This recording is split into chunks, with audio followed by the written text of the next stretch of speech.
On the business front, one of the things that we are working on is the small business friendliness. There's no question in anybody's mind that where I've stood on this issue over the last year.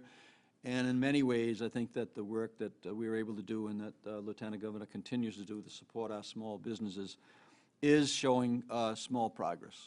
Small progress, but still significant. So CNBC has moved us up the rankings 4 spots, but we don't like the spot that we're in, and we didn't like the spot we're coming from, which was 50th and moving to 46th. But there are some very positive signs in that data. So we've moved up 10 spots on the category business friendliness, up to 30th. Our economy improved 12 spots to 36 from 48th, and our infrastructure improved 8 spots from 50th to 42nd. And I think that's only going to improve our infrastructure. You know, we have a plan in place, and now that there's more federal dollars, we're actually going to really double down on that effort in our infrastructure as we work to you know, to really scale up our state relative to small business friendliness. I've also mentioned that we are already starting to work on a small business package for next year's budget that'll go into our articles delivered right in the budget, where we're trying to identify the top 10 things that we can do in the state to improve small business friendliness. In addition, we are bringing on, we'll introduce an individual next week that we're bringing on that'll be sharing time between my office and Commerce that is fully engaged in small business activity.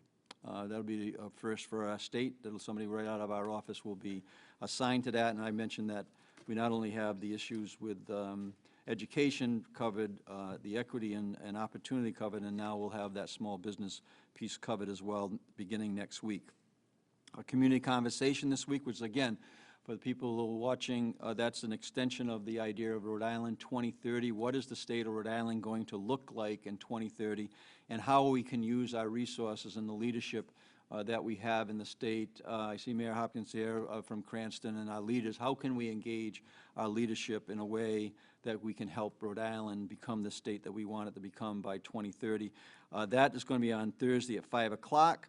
It'll be on Facebook, and last week we were on infrastructure with all different levels of infrastructure. This week will be focused on children and youth and families and what we should be doing and thinking of in terms of that area as we enter into this plan that hopefully will have a full plan in place in the early part of this fall.